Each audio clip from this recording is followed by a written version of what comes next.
छत्तीसगढ़ में धान हमेशा से राजनीतिक मुद्दा रहा है।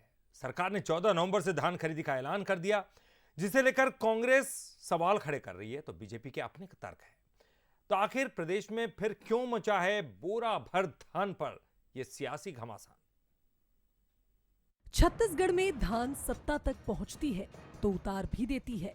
जी हां, धानगढ़ का वो मुद्दा है जो यहाँ की सियासत के केंद्र में रहता है।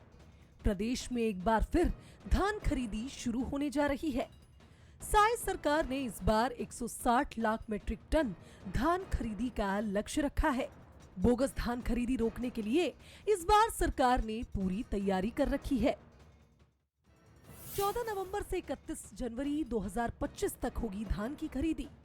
समर्थन मूल्य में किसानों से धान खरीदेगी सरकार।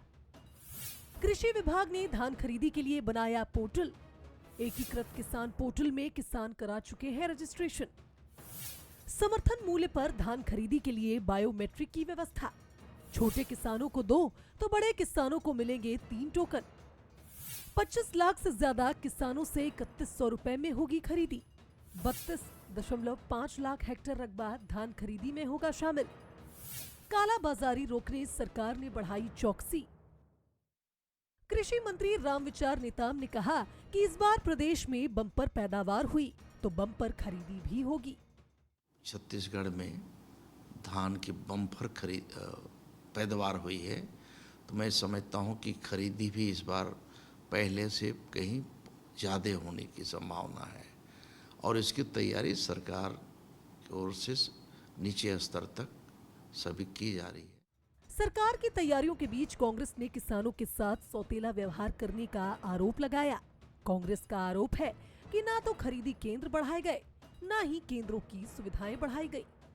हमारे समझ में नहीं आता है कि आपको 1,60,000 मीट्रिक टन खरीदी करना है और आपने ना धान खरीद केंद्र बढ़ाया है ना समय बढ़ाया है, तो कैसे इस उतने समय में कर लेंगे? कांग्रेस के आरोपों पर कैबिनेट मंत्री श्याम बिहारी जायसवाल ने कहा कि कांग्रेस की सरकार में किसानों का शोषण हो रहा था। के समय में खुद ही इतना काला बाजारी था, किसानों का शोषण हो रहा था, किसानों को दर दर की ठोकर खाने पड़ती थी। 2 साल का पिछला बोनस उन्होंने नहीं दिया। कांग्रेस को किसानों के बारे में बोलने का किसी प्रकार का उनके पास हक नहीं है। उन्होंने किसान का शोषण किया है। किसानों की फसल पककर पूरी तरह तैयार है तो सियासी मैदान में भी धानी रंग बिखर रहे हैं। कुल मिलाकर धान खरीदी से पहले राजनीतिक दल सियासत चमकाने में कोई कसर नहीं छोड़ रहे।